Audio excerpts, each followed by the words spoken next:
கோவையில் இருசக்கர வாகனங்கள் உரசிக் கொண்டதால் ஏற்பட்ட வாக்குவாதம் கொலையில் முடிந்துள்ளது. பேச்சுவார்த்தைக்கு அழைத்து கொலை செய்த சம்பவத்தின் பின்னணி என்ன? கோவை குனியமுத்தூர் அடுத்த சுண்ணாம்பு காலவாய் பகுதியைச் சேர்ந்தவர் முகமது அசாருதீன். இவர் நேற்று முன்தினம் தனது இருசக்கர வாகனத்தை குனியமுத்தூர் பகுதியில் ஓட்டிச் சென்றபோது மற்றொரு வாகனத்தில் உரசி உள்ளது.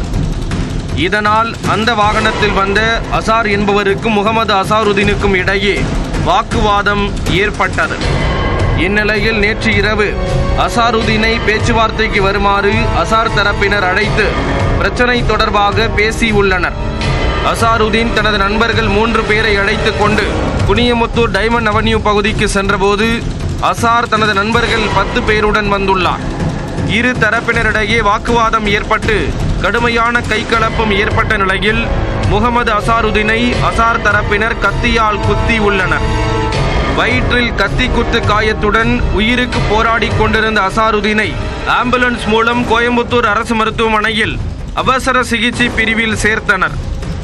தீவிர சிகிச்சை அளிக்கப்பட்டு வந்த நிலையில் இன்று அதிகாலை சிகிச்சை பலனின்றி அசாருதீன் உயிரிழந்துள்ளார்.